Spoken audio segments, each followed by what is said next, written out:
La niebla descendía sobre Hollow Creek como una criatura viva, serpenteando entre las casas de madera vieja y los callejones empedrados.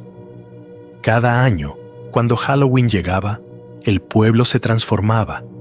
Las ventanas se adornaban con velas parpadeantes, las calles se cubrían de hojas secas, y los ancianos contaban historias en susurros sobre los que regresaban.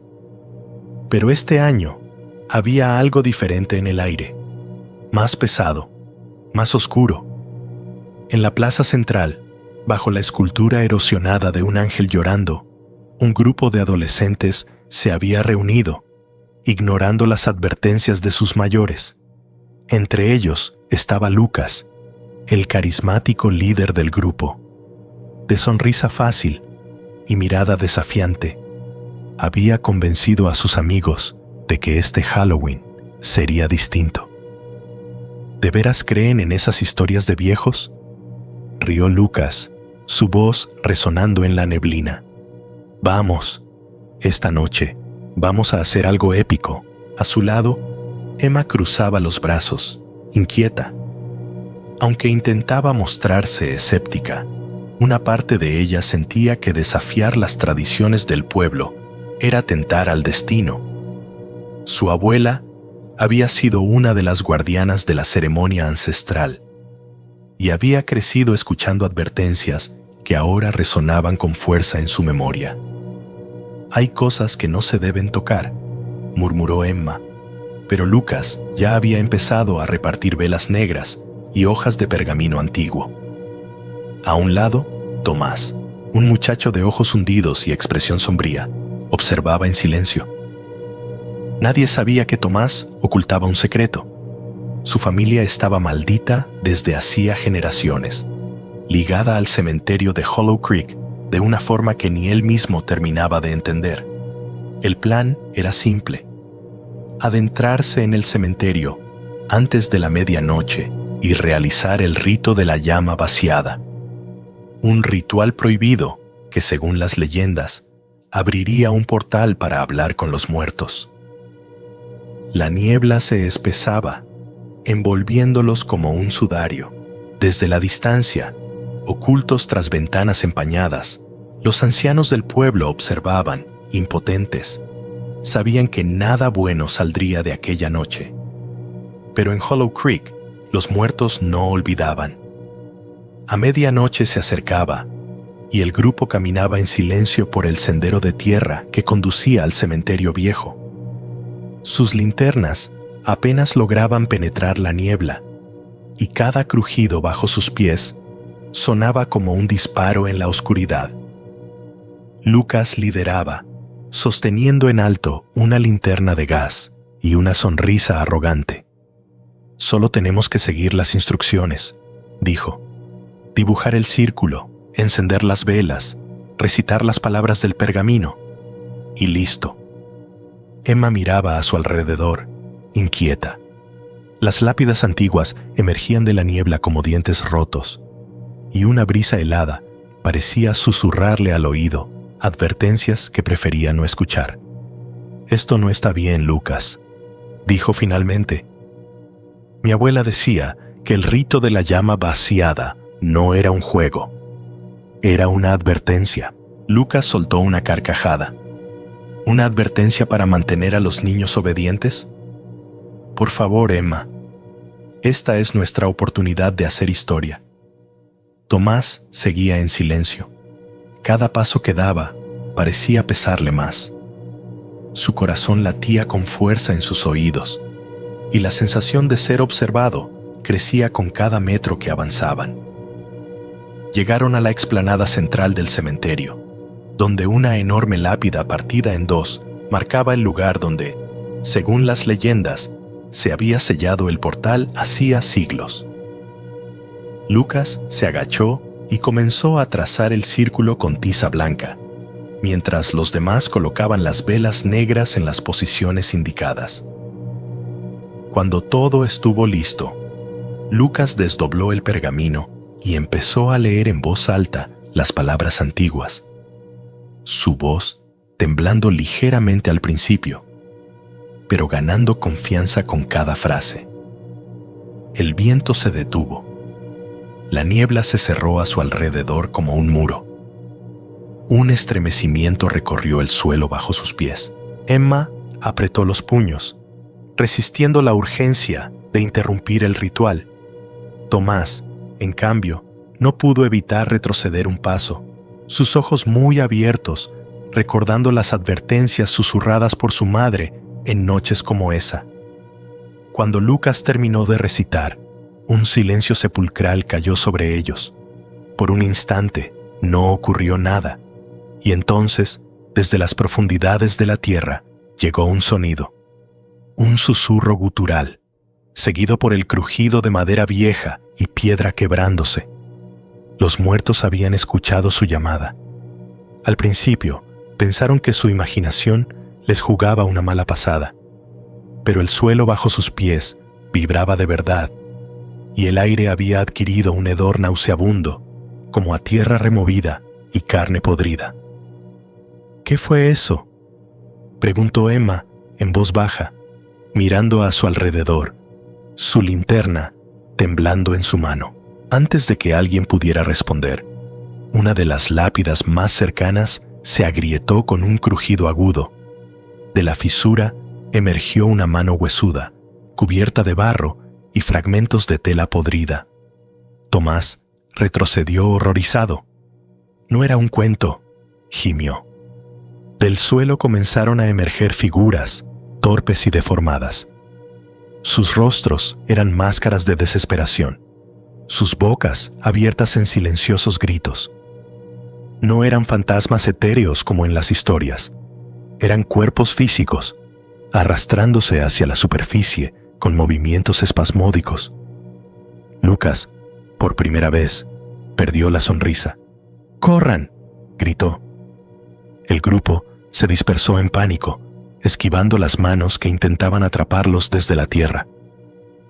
Emma corrió hacia la entrada del cementerio, pero la niebla se había vuelto tan espesa que no podía ver más allá de unos metros.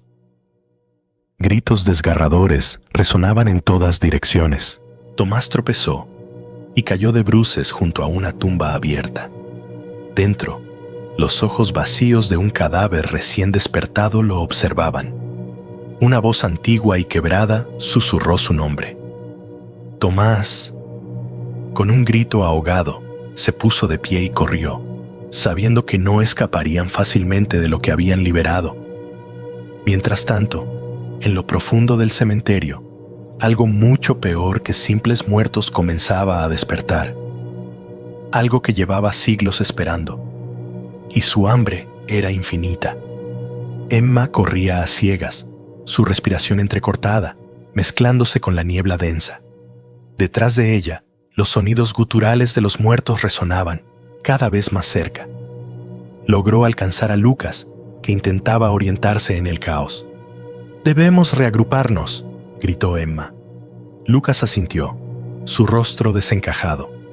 Juntos buscaron a Tomás y a los demás, guiados solamente por los gritos y el instinto. En medio del cementerio, bajo un roble marchito, encontraron a Tomás, arrodillado frente a una tumba abierta. Sus labios se movían en un susurro incomprensible, como si respondiera a una voz que solamente él podía oír. «Tomás», llamó Lucas, tirando de su brazo. «Tenemos que irnos». Tomás levantó la vista, sus ojos vidriosos y ausentes. «No podemos dejarlos», susurró. Ellos me necesitan». Una figura emergió de la tumba frente a él. No era un simple cadáver. Era un niño pequeño, su rostro desfigurado por el tiempo, que extendía una mano temblorosa hacia Tomás. Emma sintió un escalofrío recorrer su espalda. «¿Quiénes son?», preguntó en voz baja.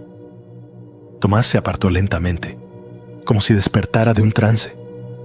«Mi familia, mis ancestros. Ellos fueron traicionados. Buscan justicia». Un grito desgarrador los hizo girar. Más muertos se alzaban, no únicamente del cementerio, sino de las tierras circundantes. No buscaban simplemente aterrorizar. Buscaban algo más profundo, más personal, redención o venganza. Lucas apretó los dientes. Si queremos sobrevivir esta noche, tenemos que descubrir cómo revertir el ritual. Emma asintió, su determinación endureciéndose. La niebla se arremolinaba a su alrededor, cargada de memorias antiguas y promesas rotas. Los muertos habían regresado, y esta vez no se irían sin saldar sus cuentas. Refugiados en el mausoleo central del cementerio, Lucas, Emma y Tomás intentaban recomponer sus pensamientos. Afuera, los susurros de los muertos se intensificaban, golpeando las paredes de piedra con ecos que parecían desgarrar la razón. Emma, con la linterna apuntando al suelo, encaró a Tomás. «¿Qué más nos ocultaste?», exigió, su voz tensa. Tomás bajó la mirada, atormentado. «Mis antepasados no solamente protegían el cementerio», admitió. «Fueron quienes iniciaron el ritual hace siglos. Traicionaron a los muertos prometiéndoles paz eterna, pero los condenaron a un limbo de sufrimiento». Lucas dio un paso atrás, incrédulo. «¿Y tú lo sabías todo este tiempo?». «No todo», se defendió Tomás. «Mi madre me contó fragmentos. No entendí el alcance real hasta esta noche». Emma sintió una oleada de ira y miedo.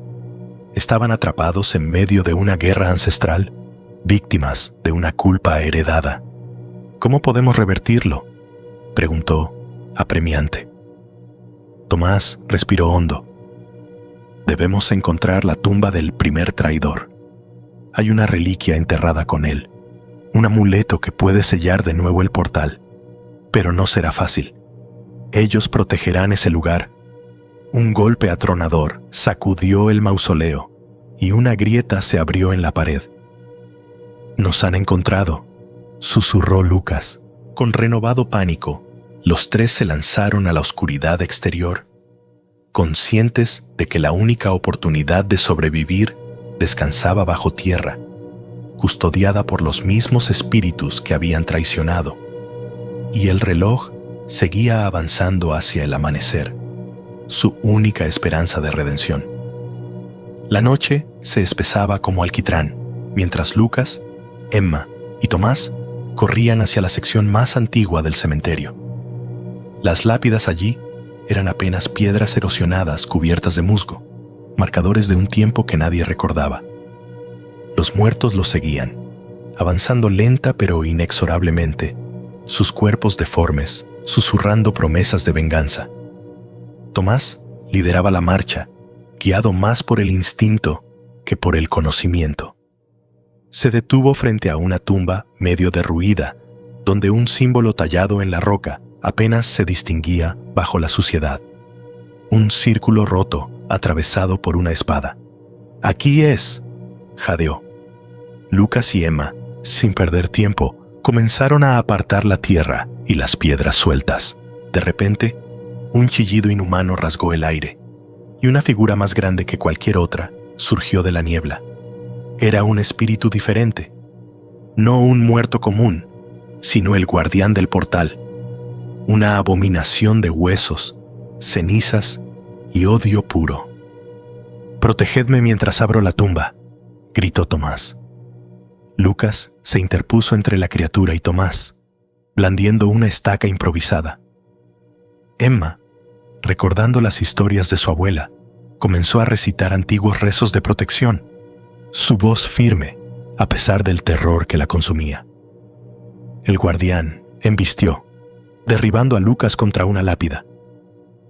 Emma corrió hacia él, ayudándolo a levantarse, mientras Tomás, con las uñas rotas y ensangrentadas, sacaba de la tierra un pequeño amuleto de piedra negra, incrustado con runas. «¡Ahora!», gritó Tomás. Con todas sus fuerzas, lanzó el amuleto contra el suelo, partiéndolo en dos. Un estallido de luz azulada envolvió el cementerio. Los muertos soltaron alaridos horribles mientras sus cuerpos se deshacían en polvo, arrastrados hacia las profundidades. El guardián rugió de furia, antes de disiparse en una explosión de niebla negra. Cuando el silencio volvió, únicamente quedaron ellos tres, tendidos en el suelo, respirando con dificultad bajo un cielo que comenzaba a aclararse. Pero sabían que su precio había sido alto. Sus vidas, sus mentes, jamás volverían a ser las mismas. El amanecer tiñó de rojo el cielo sobre Hollow Creek. El cementerio, cubierto de una fina capa de polvo y cenizas, parecía suspendido en un instante de calma irreal. Lucas, Emma y Tomás se pusieron en pie con dificultad, sus cuerpos doloridos y sus almas marcadas. Miraron alrededor. No quedaba ni rastro de los muertos, ni de las sombras que los acosaban. ¿Lo logramos?, preguntó Lucas, su voz apenas un susurro. Emma asintió lentamente, pero en sus ojos había tristeza. A un precio muy alto, respondió. Tomás cayó de rodillas junto a la tumba del primer traidor. Murmuró una oración improvisada, no por fe, sino por respeto. Había comprendido que el peso de sus ancestros no desaparecería, debía cargarlo para siempre. Mientras se alejaban del cementerio, vieron a los primeros aldeanos salir de sus casas, sus rostros confundidos pero intactos. La vida continuaría en Hollow Creek, aunque bajo la superficie, las heridas tardarían en sanar. Emma se detuvo al borde del cementerio y miró hacia atrás una última vez. «Nunca más», murmuró. Lucas pasó un brazo sobre sus hombros y juntos, con Tomás siguiéndolos de cerca, se internaron en la bruma dorada del amanecer. Habían enfrentado la oscuridad. Habían sobrevivido. Pero en el corazón de Hollow Creek, entre raíces retorcidas y tumbas olvidadas, algo aún susurraba bajo tierra, esperando otra noche, otra oportunidad. Pero en Hollow Creek, los muertos nunca olvidaban. Los años pasaron, pero Hollow Creek nunca volvió a ser el mismo. Aunque las fachadas fueron reparadas, las plazas restauradas y el cementerio cerrado al público, una sensación de desasosiego persistía como una sombra invisible.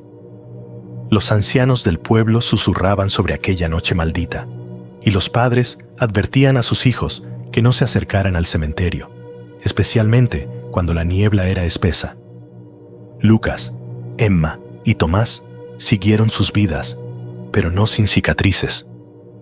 Lucas se convirtió en un guardián no oficial del pueblo, siempre vigilante ante cualquier signo de que la oscuridad intentara regresar.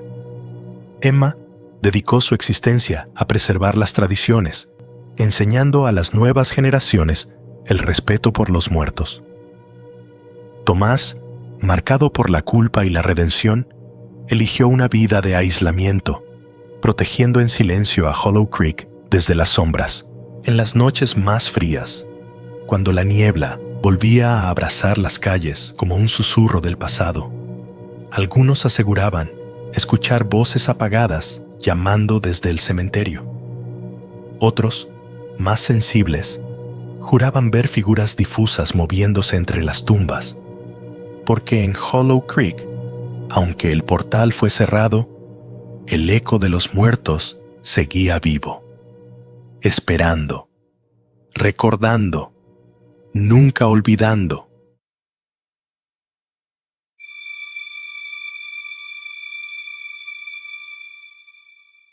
El pueblo de San Bartolomé descansaba en el valle como un puñado de recuerdos atrapados entre montañas grises.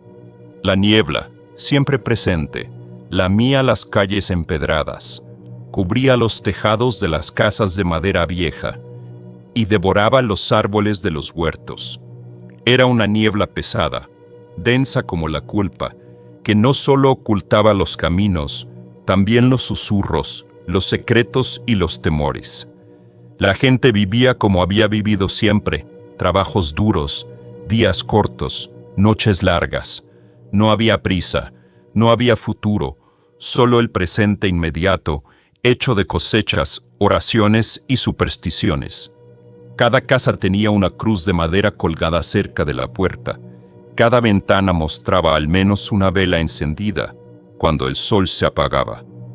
Era una tradición, decían, aunque nadie recordaba ya por qué. Algo había cambiado. Primero fueron los animales, un gallo que desapareció del corral sin dejar plumas, luego un par de cabras, luego los perros de pastoreo, después los campos. La tierra, antes fértil, se agrietaba sin motivo y las semillas no brotaban, aunque las lluvias fueran abundantes. La gente murmuraba en las calles, evitaba salir al anochecer. Los niños dejaron de jugar afuera y las madres los mantenían cerca del fuego, contándoles historias antiguas de santos y monstruos. Una noche, Tomás, el pastor, regresando de los campos, encontró a su rebaño muerto. No había huellas ni marcas de lucha. Los cuerpos estaban dispuestos en un círculo perfecto, como si hubieran sido sacrificados en un ritual. Tomás cayó de rodillas, rezando en voz alta, mientras la niebla le lamía la espalda. En el centro del pueblo, en la pequeña plaza donde apenas se erguía una fuente seca, doña Matilde, la anciana que todos respetaban, fue vista de rodillas, susurrando oraciones al suelo. Alguien intentó ayudarla, pero ella lo apartó violentamente. «No me toques», gritó con una voz que parecía no ser la suya. «La niebla ve a través de nosotros». Aquella misma noche, el alcalde don Ernesto convocó una reunión de urgencia en la capilla. Nadie faltó. El interior de la iglesia, iluminado solo por velas, se llenó de cuerpos apretujados y rostros sombríos. Las oraciones flotaban en el aire como suspiros rotos. Don Ernesto subió al pequeño altar. Su rostro normalmente firme parecía ahora una máscara de cansancio. «No podemos seguir ignorándolo», dijo con la voz rasposa. «Algo camina entre nosotros, algo que ni la fe ha podido ahuyentar». Un murmullo recorrió la capilla como una ola oscura. «¿Qué propones, Ernesto?», gritó un anciano desde atrás. «¿Más rezos? ¿Más velas?» «Propongo que busquemos ayuda», respondió Ernesto, enderezándose. «Hay un hombre, el padre Gabriel, un exorcista, un guerrero de Dios». Al escuchar su nombre, varios se persignaron, otros bajaron la cabeza. «¿No será peor?», dijo alguien en voz baja. «Peor que ver morir nuestras tierras y nuestros hijos», rugió Ernesto. «Peor que sentir las manos invisibles que nos rozan en la niebla». Nadie respondió. La decisión fue tomada, con miedo, pero también con la desesperada certeza de que el tiempo se les agotaba. Enviaron a un mensajero esa misma noche.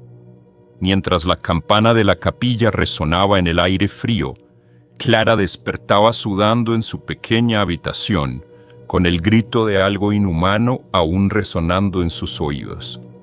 A 2 días de viaje desde San Bartolomé, por caminos olvidados y bajo cielos de plomo, avanzaba un carruaje negro tirado por un solo caballo. Sobre el asiento, envuelto en una capa desgastada, viajaba el padre Gabriel, el hombre al que llamaban cuando la fe sola no era suficiente. Gabriel no era como los sacerdotes de las iglesias urbanas. No hablaba con dulzura ni sonreía fácilmente. Su rostro curtido estaba marcado por cicatrices antiguas, visibles y ocultas. Su Biblia era un objeto gastado y pesado como un ladrillo, y su crucifijo de hierro había sido ennegrecido por la sangre y el fuego de exorcismos pasados. Mientras el carruaje avanzaba, Gabriel repasaba mentalmente las señales descritas en la carta de don Ernesto. Animales muertos, niebla corrupta, sueños compartidos. Sí, conocía esa combinación. No era natural, no era casualidad, era una invitación. Al llegar la entrada de San Bartolomé, el sol agonizaba detrás de las montañas, tiñendo el cielo de un rojo malsano. La niebla lo envolvió de inmediato, como si quisiera apagarlo, ahogarlo. Gabriel descendió del carruaje y fue recibido por una pequeña comitiva encabezada por don Ernesto.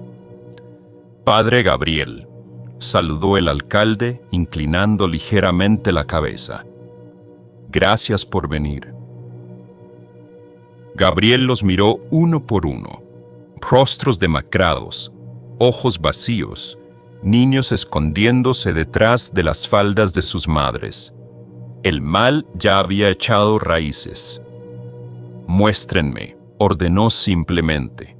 Lo llevaron primero a los campos arruinados, tierra muerta bajo un cielo sin alma, luego al corral donde encontraron los animales en círculo, y finalmente al borde del bosque, donde las huellas humanas desaparecían en la nada.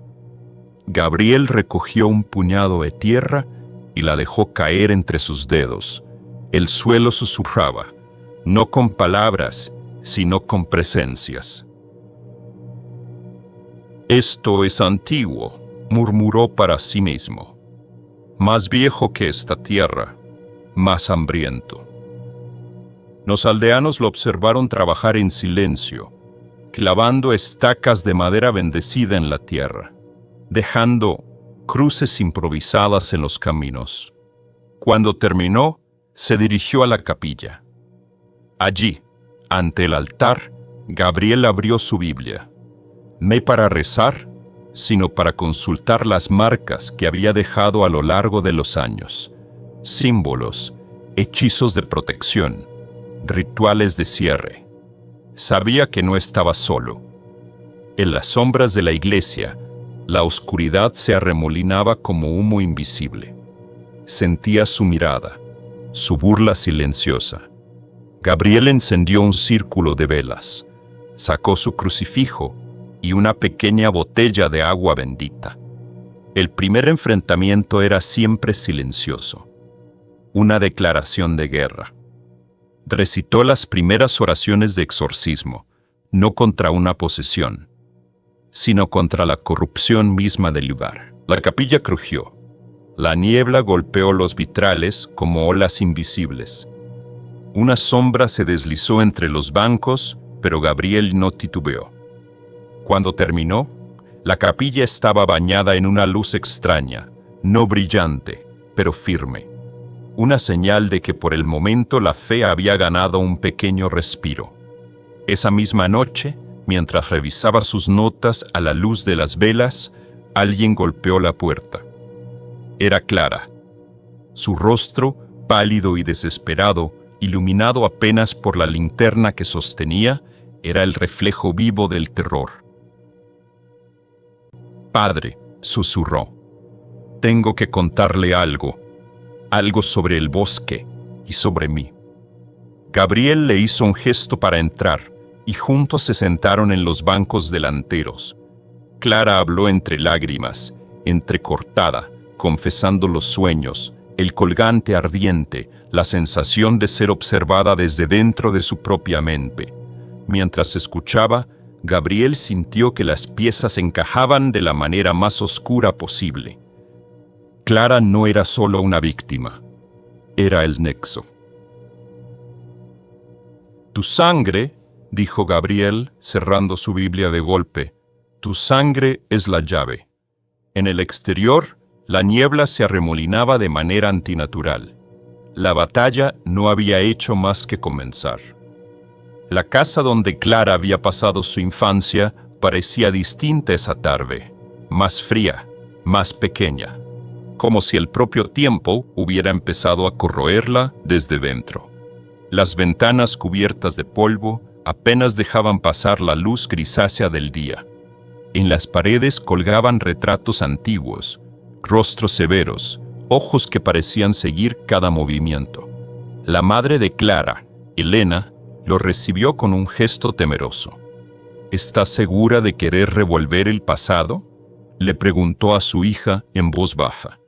Clara sintió. Ya no había vuelta atrás.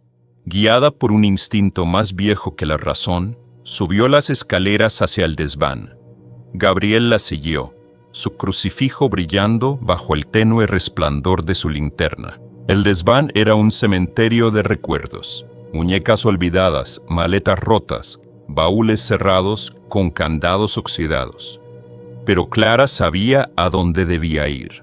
Se detuvo frente a una trampilla bajo una alfombra raída. Su abuela siempre le había dicho que nunca la abriera. «Aquí», susurró. Gabriel ayudó a levantar la trampilla. Un hedor antiguo, húmedo, invadió el aire. Debajo había un pequeño compartimiento donde descansaba un cofre de madera negra cubierto de símbolos tallados que parecían moverse bajo la linterna. El sacerdote palideció. «Estos son signos de encadenamiento y de penitencia», murmuró. «No solo encerraron algo, lo castigaron».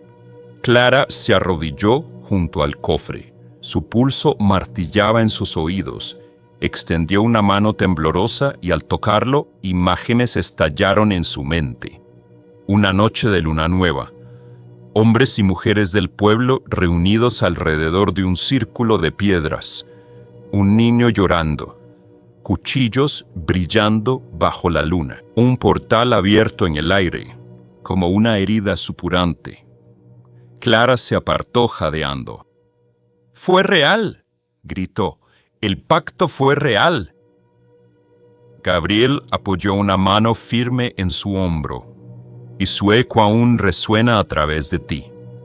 Con esfuerzo abrieron el cofre.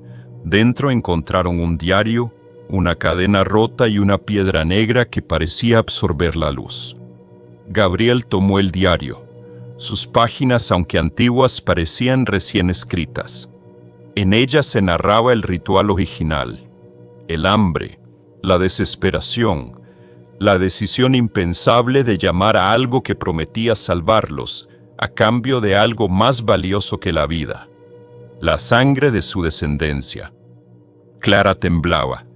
Todo lo que había sentido toda su vida, el peso, el miedo, la sensación de ser vigilada, cobraba ahora un sentido aterrador. De pronto, un golpe sordo resonó en el piso de abajo. Otro y otro. Gabriel se puso de pie de un salto, desenvainando un pequeño cuchillo de plata. Clara se apretó contra él. El golpe se convirtió en un arrastrar de pies. Algo subía las escaleras, lento pero implacable. «Dentro del círculo», ordenó Gabriel, dibujando con rapidez un sello de protección en el suelo. Clara obedeció, temblando.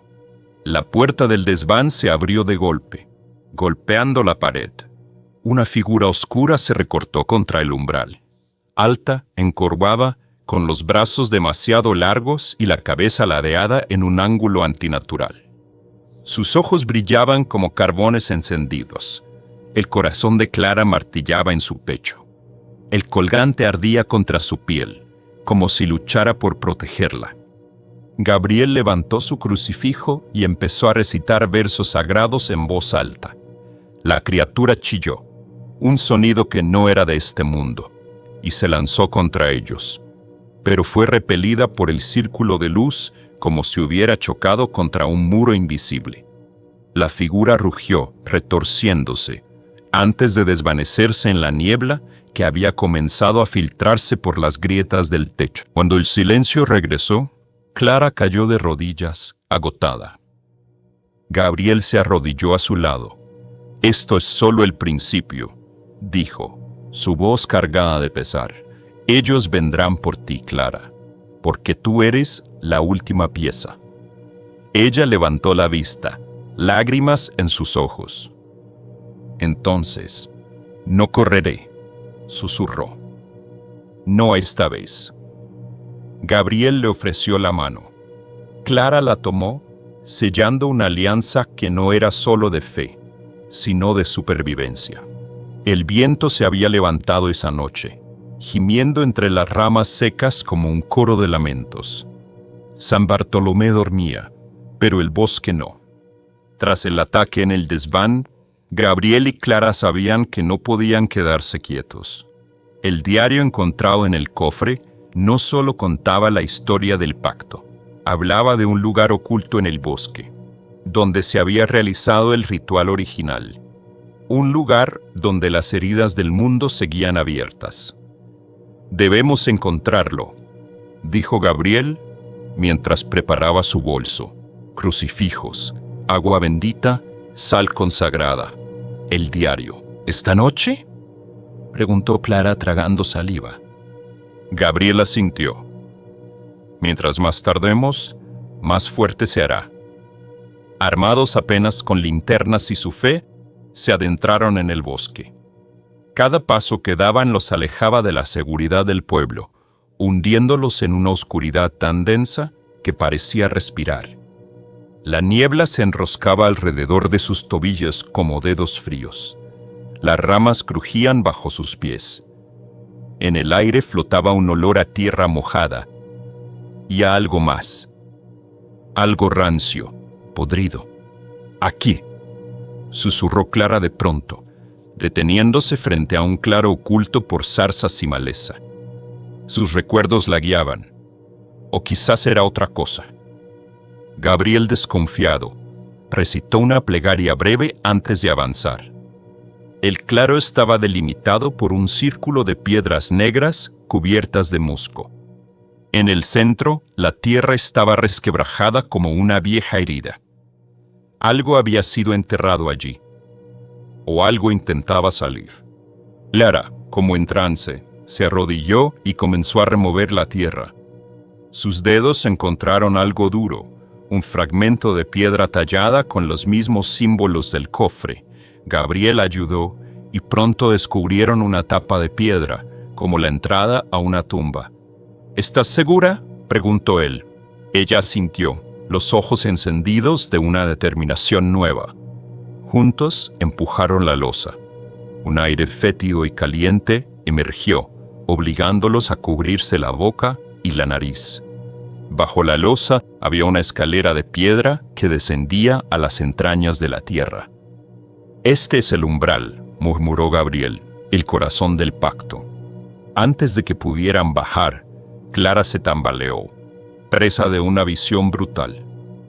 Hombres encapuchados, un altar de piedra cubierto de sangre, el llanto de un niño y la figura inmensa del Señor del umbral emergiendo entre grietas de sombra. La visión la dejó sin aliento. Gabriel la sostuvo. «Clara, resiste, es solo una ilusión». «No», jadeó ella, «no es una ilusión, es un recuerdo de mi sangre». Gabriel la ayudó a recobrar el equilibrio. Sabían que no podían enfrentar lo que había abajo sin prepararse. No todavía. Volvieron sobre sus pasos, pero algo les siguió desde el claro. No lo vieron, pero lo sintieron. Una presencia antigua, rabiosa, paciente.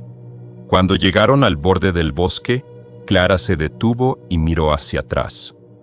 Allí, entre la niebla, dos ojos rojos los observaban. No atacaban, no aún. Solo vigilaban, esperando. Gabriel puso una mano en su hombro. «Lo hemos despertado, Clara», dijo en voz baja. «Ahora vendrá por nosotros». Ella asintió, no como una niña asustada, sino como alguien que había aceptado su destino. Mientras la niebla cerraba el paso tras ellos, supieron que la próxima vez que regresaran al claro sería para enfrentarlo, o para morir intentándolo. La última vigilia cayó sobre San Bartolomé como un manto de plomo. Los habitantes cerraron puertas y ventanas, sellando sus hogares con cruces improvisadas y rezos que apenas podían pronunciar. No había música, no había risas, solo el sonido de los cerrojos y el gemido lejano del viento. En la capilla, Gabriel extendió sobre el altar todo lo que tenían: velas benditas, círculos de protección dibujados en sal, aceite consagrado, una daga de plata encontrada junto al cofre sellado, el diario de los pecados antiguos, abierto en la última página, donde las palabras parecían sangrar tinta. Clara, de pie junto a él, sentía el peso del mundo sobre sus hombros. La noche anterior había cambiado algo en su interior. Ya no era solo miedo, era responsabilidad, era furia. «Te enseñaré a invocar la protección verdadera», dijo Gabriel. «No magia, fe». Pasaron horas practicando. Oraciones, símbolos, movimientos precisos. Gabriel dibujó en su frente una cruz con aceite bendito, marcándola como una guerrera de la luz. En el bosque, mientras tanto, la niebla crecía en espirales cada vez más densas. A lo lejos se escuchaban susurros. Y algo más, un tamborileo sordo, como tambores de guerra bajo tierra. El señor del umbral no dormiría esa noche. Cerca del anochecer, Gabriel reunió al pequeño grupo de aldeanos, que aún tenían fuerzas para luchar. «Esta noche enfrentaremos la herencia de nuestros ancestros», dijo, con voz de trueno.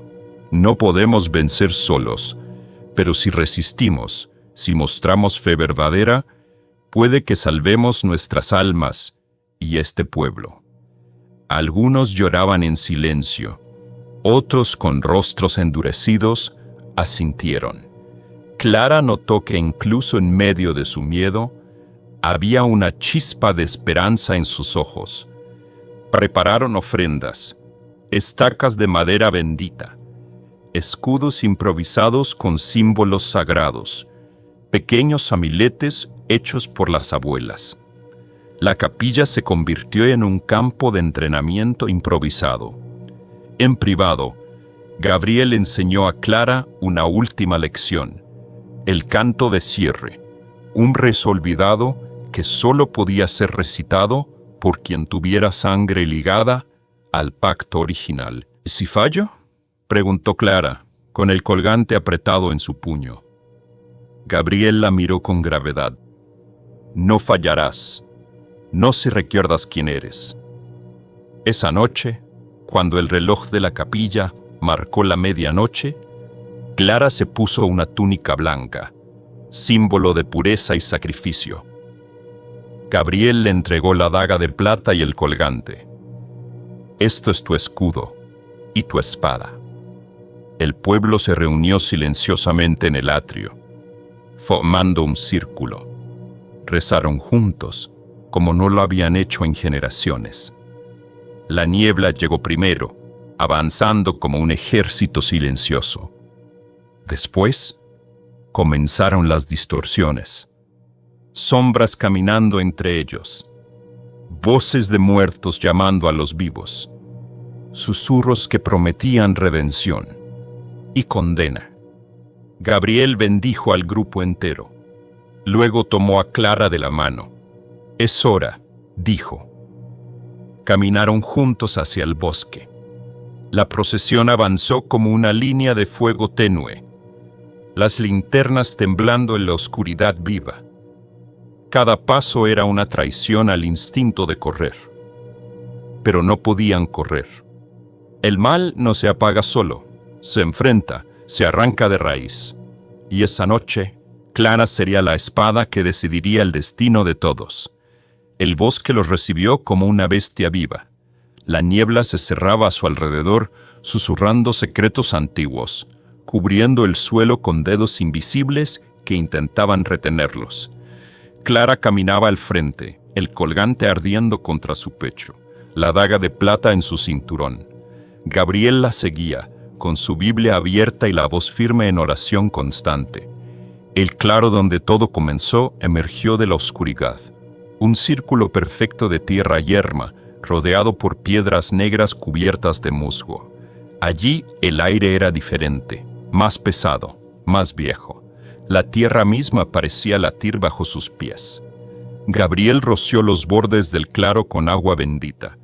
Clara, siguiendo las instrucciones aprendidas, trazó símbolos protectores con la sal sagrada. «No rompas el círculo pase lo que pase», advirtió Gabriel. Ella asintió, sus ojos verdes ardiendo con una determinación nueva. De pronto, un rugido bajo, gutural, resonó desde las profundidades del bosque, y las sombras empezaron a moverse. Surgieron de entre los árboles figuras deformes. Algunos eran rostros conocidos, aldeanos perdidos hacía meses, pero con los ojos vacíos y bocas distorsionadas en sonrisas macabras. Los perdidos eran la primera ola. Corrieron hacia el círculo, chillando, gimiendo, implorando y maldiciendo al mismo tiempo. Gabriel recitó el exorcismo en voz alta. Clara, de pie en el centro, comenzó a cantar el canto de cierre, una melodía que parecía venir no de su boca, sino de lo más profundo de la tierra. Cada palabra era un latido de luz, cada nota una estocada contra la oscuridad. Los perdidos chocaban contra el borde del círculo y estallaban en polvo negro, gritando nombres prohibidos. Pero entonces el suelo tembló.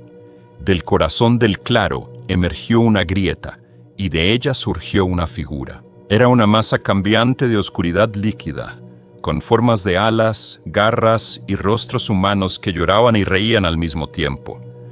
Sus ojos eran dos pozos infinitos, y su voz era un coro de niños muertos. «Hija de la traición», susurró, «ven a mí. El pueblo te condenó. Tu sangre me pertenece». Clara sintió que su cuerpo era arrastrado hacia esa voz dulce y venenosa. Visiones la invadieron. Su madre llorando, su abuela rezando mientras firmaba el pacto en sangre, Gabriel muriendo solo en una iglesia olvidada. «Resiste», gritó Gabriel, lanzando su cruz hacia la criatura. El impacto creó un estallido de luz que hizo tambalear al demonio. Clara, con todo su cuerpo temblando, levantó la daga de plata. Recordó las palabras de Gabriel. Recordó los ojos de su madre. Recordó que no era una víctima. Era el fin de la cadena. Gritando, Clara se hizo un pequeño corte en la palma y dejó que su sangre cayera en la grieta abierta. El claro entero se iluminó como si un sol subterráneo hubiera despertado. El señor del umbral rugió, extendiendo tentáculos de sombra hacia ella.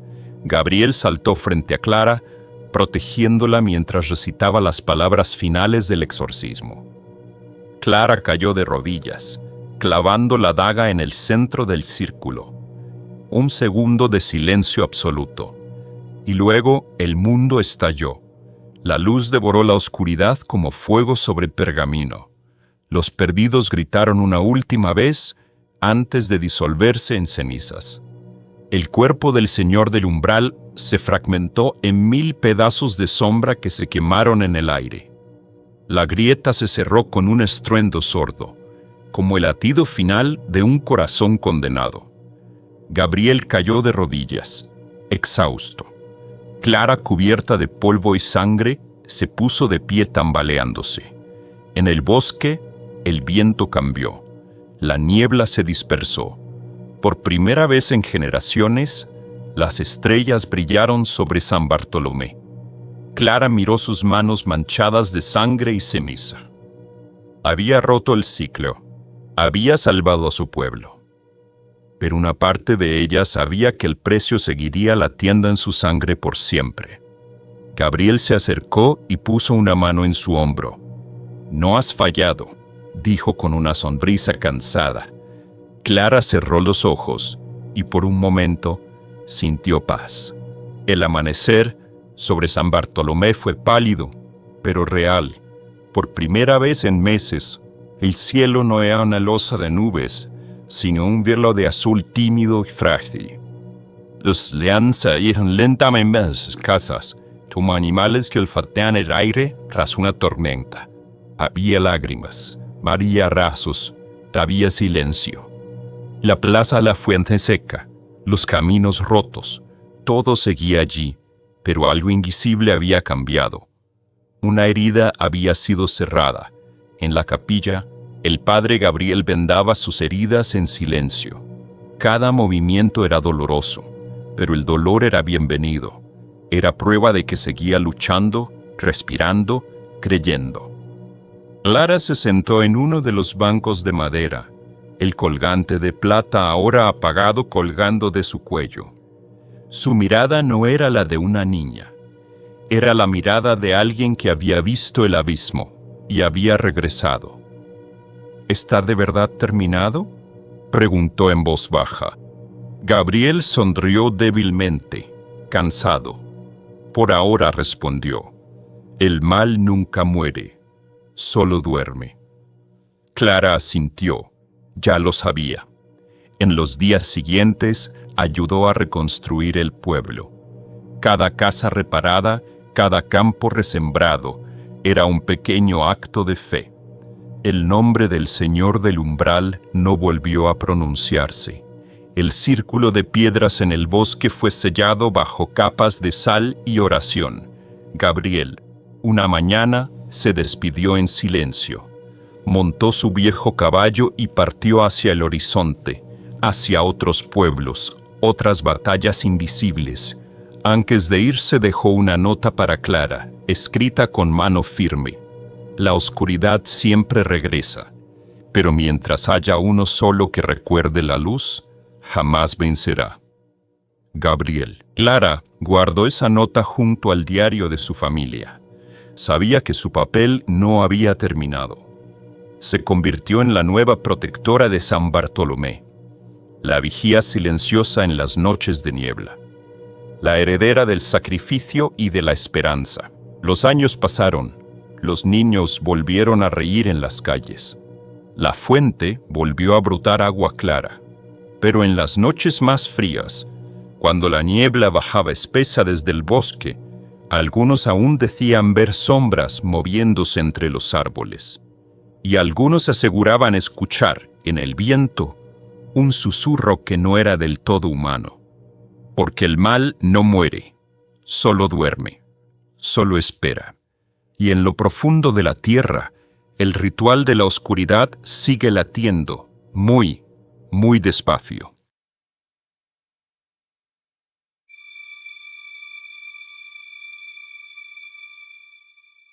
La niebla caía densa sobre San Elías como una cortina de lágrimas antiguas, ocultando los contornos de las casas y dejando apenas visibles las farolas oxidadas que bordeaban las calles empedradas.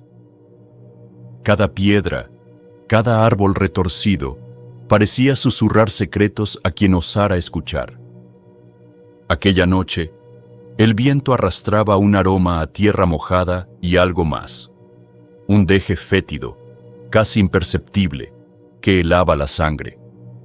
Mateo Cruz caminaba apresurado, sujetando con fuerza los libros que había sacado de la vieja biblioteca municipal.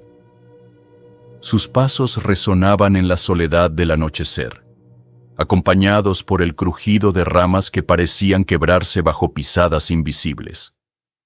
Era su primera semana en San Elías, y aunque intentaba racionalizar cada sonido, cada sombra extraña, una incomodidad creciente se le instalaba en el pecho. Al llegar a su casa, una modesta vivienda al borde del bosque, encontró en el umbral algo que lo detuvo en seco: el cadáver de un zorro, mutilado, dispuesto en un círculo de piedras negras.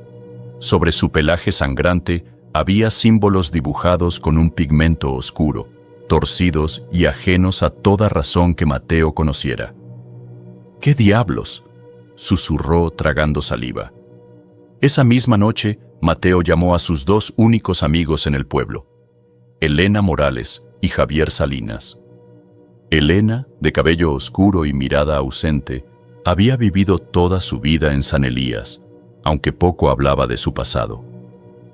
Javier, en cambio, era un exseminarista, estudioso de las escrituras antiguas, que había regresado para cuidar de su madre enferma.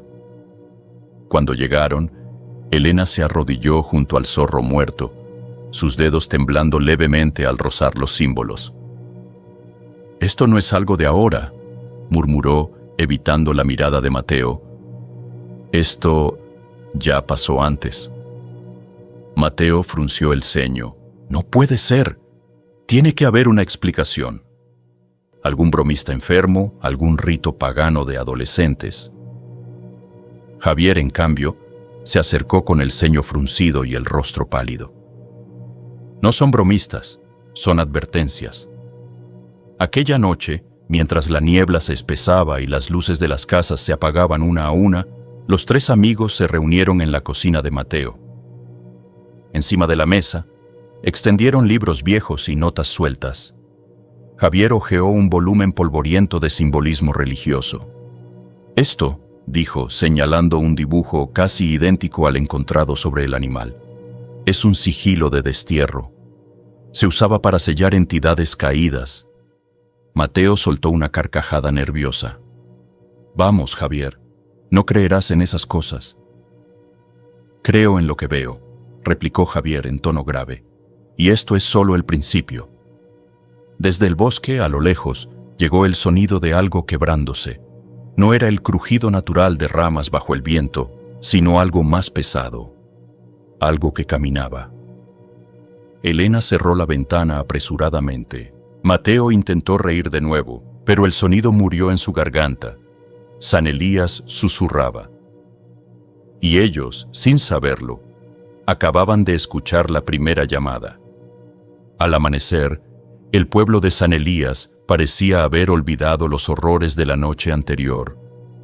Los habitantes abrían sus puertas, barrían sus aceras y saludaban con sonrisas tensas, como si se aferraran a la rutina para no perderse en la locura latente. Mateo, Elena y Javier se reunieron en la plaza central, junto a la fuente agrietada donde, según los ancianos, San Miguel había derrotado a un demonio siglos atrás. El aire estaba impregnado de humedad y los rayos del sol apenas lograban atravesar la neblina persistente. «Debemos ir a la iglesia», dijo Javier con firmeza. «Algo está escondido allí, algo que no quiere ser descubierto». Mateo bufó cruzándose de brazos. «Claro, y seguro que encontramos fantasmas y portales al infierno, ¿no?» Elena no dijo nada. Se limitó a observar la silueta oscura de la iglesia de San Miguel, recortada contra el cielo plomizo. Una punzada de recuerdos olvidados le atravesó la mente. Una cripta húmeda, cánticos en una lengua desconocida, ojos brillando en la oscuridad. Empujados por la necesidad de respuestas, cruzaron la plaza y subieron los escalones de piedra resbaladiza hasta la entrada principal. Las puertas de madera, talladas con escenas de la batalla celestial, crujieron ominosamente al abrirse. Dentro, la iglesia era un laberinto de sombras y ecos. La luz de las vidrieras, pálida y deformada, arrojaba manchas multicolores sobre los bancos polvorientos. Un hombre de edad avanzada, vestido con una sotana negra, se acercó a ellos. «Padre Salvador», susurró Javier. No sabía que había un nuevo sacerdote. El anciano sonrió, pero la sonrisa no alcanzó sus ojos. «La fe siempre necesita guardianes», dijo con voz rasposa. «Bienvenidos a la casa del Señor». Mateo intercambió una mirada escéptica con Elena. Algo en el hombre le erizaba la piel, una sensación de peligro latente tras su fachada amable. «Nos gustaría ver los archivos antiguos», dijo Javier. «Documentos sobre los fundadores del pueblo, registros de anomalías». El padre Salvador dudó un instante, luego asintió lentamente. La historia de San Elías está llena de pruebas y tribulaciones, pero recuerden, algunas puertas, una vez abiertas, no pueden cerrarse. Los condujo hasta una sala trasera, donde estanterías desvencijadas se alzaban hasta el techo, repletas de tomos cubiertos de polvo. Mientras el sacerdote se retiraba, Javier se lanzó sobre los libros con avidez. «Aquí está», murmuró, sacando un volumen encuadernado en cuero agrietado. «El último juicio de San Elías». Mateo hojeó las páginas, su escepticismo flaqueando ante los relatos que hablaban de ángeles rebeldes, pactos sellados con sangre y un culto dedicado a los hijos caídos del firmamento. De pronto, Elena se detuvo ante una pintura deteriorada en la pared. Una representación del arcángel Miguel luchando contra figuras grotescas que caían del cielo, sus rostros ocultos bajo cáscaras de sombra. Una frase, casi borrada, corría a lo largo del marco, y el que rompa el sello liberará la ira de los olvidados. Un escalofrío recorrió la columna vertebral de Elena. Desde el fondo de la iglesia, un golpe seco resonó, como si algo invisible hubiera cerrado violentamente una puerta. Y en ese instante, supieron que no estaban solos. La noche cayó sobre San Elías como una mortaja, envolviendo el pueblo en un silencio antinatural. Elena caminaba sola por las calles desiertas, incapaz de quitarse de la mente la imagen del cuadro en la iglesia. Cada sombra parecía moverse, cada rincón oscuro susurraba su nombre. Al llegar a su casa, encontró la puerta entreabierta. Su corazón dio un vuelco. Con cautela, empujó la puerta y entró. Todo estaba como lo había dejado, salvo por un detalle. En la mesa del comedor había una vieja fotografía enmarcada que ella no recordaba haber puesto allí. Se acercó y la observó con atención. Era una imagen en blanco y negro de un grupo de personas frente a la iglesia, hace muchos años. En el centro destacaba la figura de una niña pequeña, con los ojos vendados. Un estremecimiento la recorrió cuando reconoció algo familiar en aquella niña. Era ella. Un murmullo suave, casi imperceptible, brotó de las paredes. Palabras en una lengua desconocida llenaron la habitación. Elena retrocedió hasta chocar con la puerta. ¡Basta!, gritó, y el eco de su voz pareció apagar los susurros. Tomó la fotografía y corrió hacia la casa de Mateo. Golpeó la puerta frenéticamente hasta que él abrió, sobresaltado. «¿Qué pasa?», preguntó. Ella, sin aliento, le mostró la imagen. Mateo frunció el ceño. «Esto no tiene sentido. Tienes 5 o 6 años aquí. No recuerdo nada de esto», susurró Elena. «Pero algo me está obligando a recordar». Javier llegó poco después, convocado de urgencia. Examinó la fotografía y palideció. «Es una ceremonia de iniciación», dijo en voz baja. «Un ritual prohibido. Los miembros del culto sellaban un pacto de silencio con los niños». Mateo cerró los ojos, tratando de racionalizar. Esto podría ser cualquier cosa, un montaje, una broma macabra. Pero Elena negó con la cabeza. «Yo estaba allí, lo sé, lo siento en cada fibra de mi ser». Un temblor recorrió la casa, haciendo vibrar las ventanas. Afuera la niebla comenzó a arremolinarse como si algo invisible caminara entre ella. Javier se santiguó. «Han despertado y nos están buscando».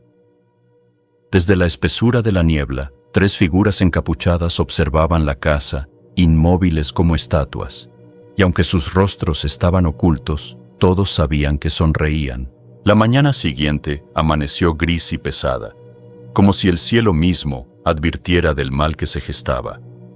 El pueblo entero parecía envuelto en un letargo extraño. Las calles vacías, los comercios cerrados, las ventanas cubiertas por cortinas opacas.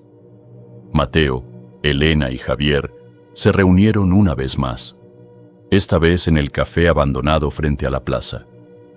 Javier colocó sobre la mesa varios libros antiguos y documentos que había encontrado en los archivos de la iglesia. San Elías no siempre fue un pueblo, explicó en voz baja. Originalmente era un asentamiento fundado por exiliados religiosos que creían en la redención de los ángeles caídos. Querían abrir un nuevo cielo. Mateo apretó los puños. «Eso es fanatismo, locura». Javier lo ignoró. El culto nunca desapareció del todo.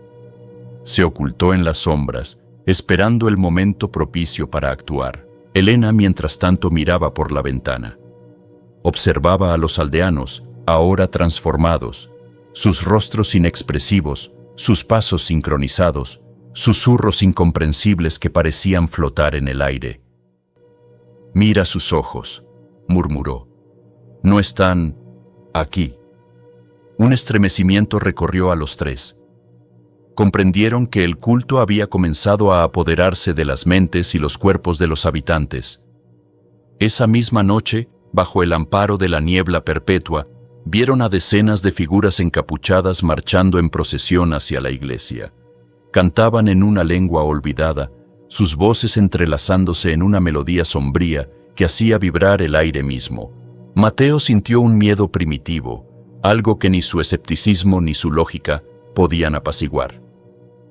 «Debemos detenerlos», dijo Elena, con una firmeza que sorprendió a los otros dos. «¿Cómo?», preguntó Mateo, su voz quebrándose. Javier sacó del bolsillo un antiguo relicario, adornado con símbolos de protección. «No estamos completamente indefensos, pero debemos ser rápidos. Si completan el ritual, no solo perderemos el pueblo, perderemos nuestras almas». Desde la distancia, el sonido de un cuerno ancestral resonó, vibrando en el corazón mismo de San Elías. El despertar había comenzado. La noche estaba en su punto más oscuro cuando Mateo, Elena y Javier se adentraron en la iglesia de San Miguel, esquivando las figuras encapuchadas que custodiaban el exterior. La vieja puerta lateral se dio con un quejido apenas audible. Dentro, el ambiente era sofocante, impregnado de incienso rancio y un eco de cánticos apagados. Guiados por Javier, que recordaba vagamente un pasaje oculto mencionado en los archivos antiguos, avanzaron hacia el altar principal. Allí, tras desplazar una pesada losa de piedra, encontraron una abertura angosta que descendía en espiral hacia las entrañas de la tierra. «No hay vuelta atrás», murmuró Javier, encendiendo una linterna de aceite. Uno tras otro descendieron por la escalera helada y resbaladiza, adentrándose en un mundo de sombras y susurros. El aire era espeso, cargado de humedad y algo más, algo rancio, como la descomposición de siglos. Las catacumbas se extendían en un laberinto de pasillos estrechos y cámaras ocultas. En las paredes, grabados antiguos narraban historias de la caída de los ángeles y pactos sellados con sangre. Al llegar a una cámara más amplia, encontraron lo que buscaban: un grimorio encadenado a un pedestal de obsidiana. El libro latía como si tuviera un corazón propio. «Este es el origen de su poder», dijo Javier con reverencia y temor a la vez. «Si destruimos el grimorio, podremos debilitar al culto». Mateo se acercó, dudando. Una voz, dulce y tentadora, resonó en su mente, susurrándole promesas de conocimiento, de poder ilimitado. Retrocedió bruscamente, temblando. «Está vivo», susurró Elena con los ojos muy abiertos. Antes de que pudieran decidir qué hacer, una figura encapuchada emergió de las sombras. No era humano. Su rostro era una máscara de carne derretida, sus ojos, dos pozos de vacío. «Intrusos», graznó la criatura. Con un movimiento rápido, Javier arrojó sal consagrada hacia la criatura, que chilló y retrocedió, disolviéndose en humo negro. «Debemos darnos prisa», gritó Javier. «No estamos solos aquí». Con renovado terror, los tres amigos se prepararon para destruir el grimorio, mientras las sombras se agitaban y se cerraban a su alrededor. El caos estalló en San Elías aquella misma noche. Mientras Mateo, Elena y Javier luchaban en las profundidades, en la superficie el culto se había adueñado del pueblo. Luces antinaturales destellaban desde la torre de la iglesia, pintando el cielo con colores imposibles. Voces inhumanas entonaban cánticos antiguos, y las calles se llenaron de figuras desfiguradas, mezcla de humanos y sombras. Desde las ventanas cerradas, algunos habitantes, aún libres, observaban con terror, incapaces de intervenir. El suelo temblaba bajo sus pies y el aire olía a ozono y carne quemada. Mateo, Elena y Javier lograron escapar de las catacumbas, pero su éxito fue efímero. A la salida, fueron rodeados por ocultistas, liderados por una figura imponente, Isaac, el antiguo sacerdote. Isaac, que había sido dado por muerto años atrás, sonrió con una mueca grotesca. «Hijos de la duda», dijo con voz cavernosa, «venid a presenciar el renacimiento». Con un gesto, los seguidores los atacaron. Mateo luchó con desesperación, golpeando y esquivando como podía. Javier, armado con su relicario y sal consagrada, logró mantener a raya a varios atacantes. Elena, impulsada por el instinto de supervivencia, corrió hacia la iglesia buscando algo, cualquier cosa, que pudiera darles ventaja. Dentro, encontró el altar corrompido, donde el grimorio había sido trasladado. Un círculo de sangre fresca lo rodeaba, vibrando con energía oscura. «Debo destruirlo», se dijo con determinación. Afuera, Javier recibió una herida profunda en el costado, pero logró derribar a un ocultista que intentaba estrangular a Mateo. Ambos, sangrando y jadeando, vieron a Elena alzar un antiguo candelabro de hierro. Con un grito desgarrador, Elena lanzó el candelabro contra el grimorio. El impacto fue brutal. Un estallido de luz y sombra sacudió la iglesia, lanzando a todos los presentes contra las paredes. Los ocultistas chillaron, sus cuerpos distorsionándose y deshaciéndose en vapor negro. Isaac, con un rugido de furia, desapareció en una explosión de oscuridad. Cuando el eco del estallido se apagó, San Elías quedó en un silencio sepulcral. Los pocos supervivientes emergieron temblando de sus refugios, contemplando el paisaje de destrucción y muerte. Mateo, Elena y Javier, exhaustos y heridos, se abrazaron en el centro de la iglesia, sabiendo que habían ganado la batalla, pero no la guerra. Aunque el grimorio había sido destruido, el mal no se desvaneció por completo. Algo antiguo, algo hambriento, había sido despertado. San Elías seguía temblando bajo su influencia invisible. Durante los días siguientes, Mateo, Elena y Javier percibieron que la atmósfera del pueblo no mejoraba. Las pesadillas continuaban. Figuras sombrías cruzaban el rabillo de sus ojos y los susurros nunca cesaban, ni siquiera a plena luz del día. Elena, más sensible a las fuerzas desatadas, comenzó a escuchar una voz que la llamaba desde la iglesia derruida. «Hay algo que no terminamos», le confesó una noche a Mateo. Javier encontró una explicación en un texto oculto que había recuperado de la sacristía. Aunque el grimorio había sido destruido, el vínculo con los ángeles caídos permanecía. Para romperlo definitivamente, debían completar un ritual olvidado: la ruptura de la promesa. El ritual requería 3 cosas: la confesión del traidor, el sacrificio del portador y la luz del amanecer sobre el altar purificado. «¿Quién es el traidor?», preguntó Mateo tenso. Un largo silencio siguió antes de que Elena bajara la mirada. «Mi familia», susurró. «Mi sangre lleva la marca del culto. Yo soy la traidora». El dolor en su voz era palpable. Mateo y Javier intercambiaron miradas de incredulidad y tristeza. La noche anterior al ritual, San Elías parecía más muerto que nunca. Los pocos sobrevivientes se escondían tras puertas cerradas, mientras en el aire flotaba un murmullo de júbilo macabro.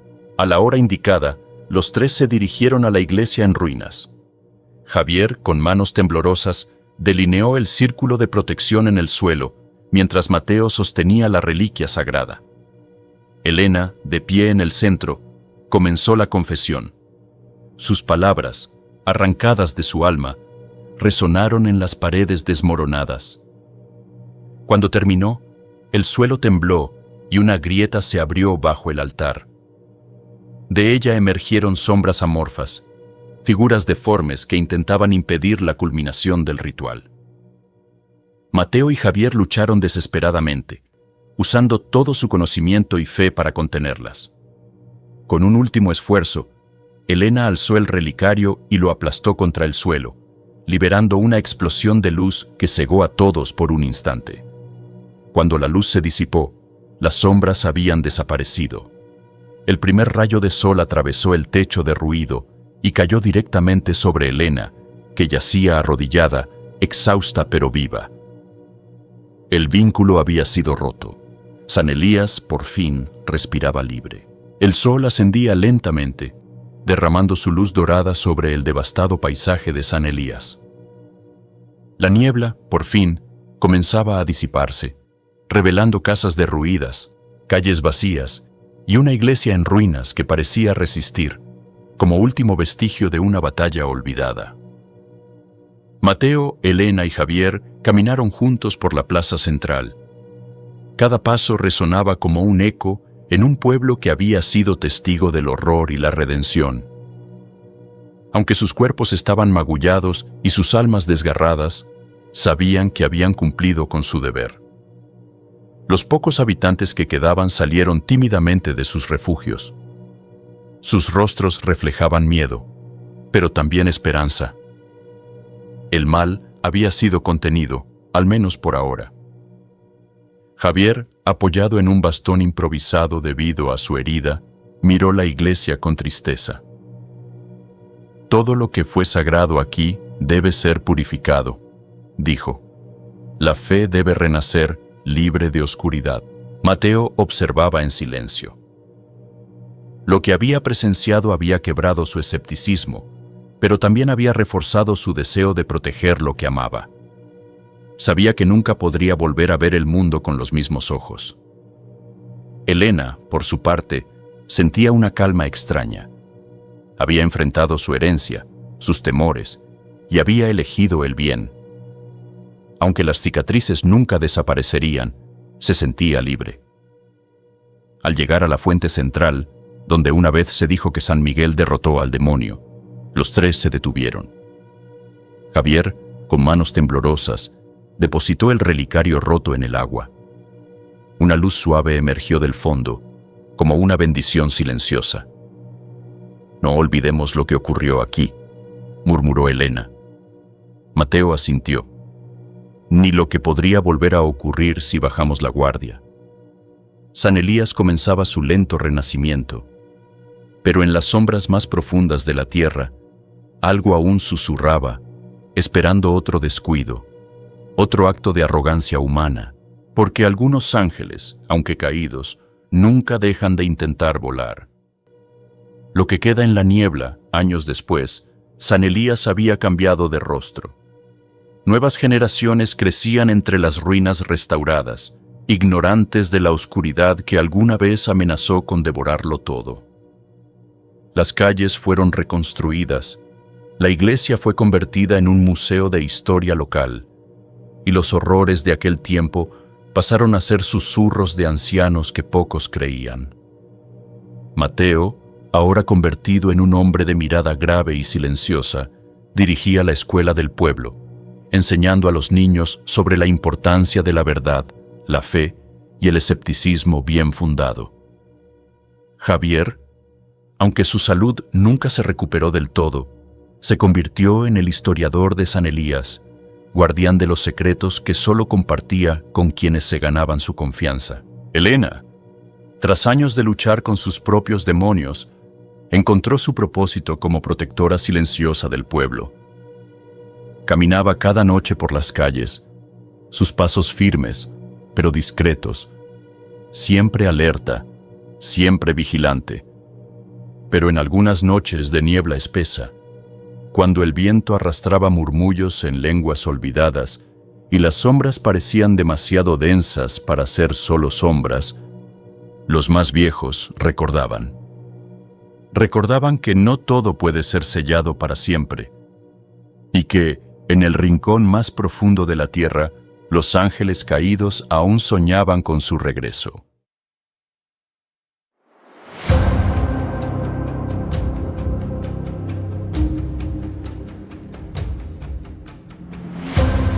Gracias por escuchar. El viaje apenas comienza.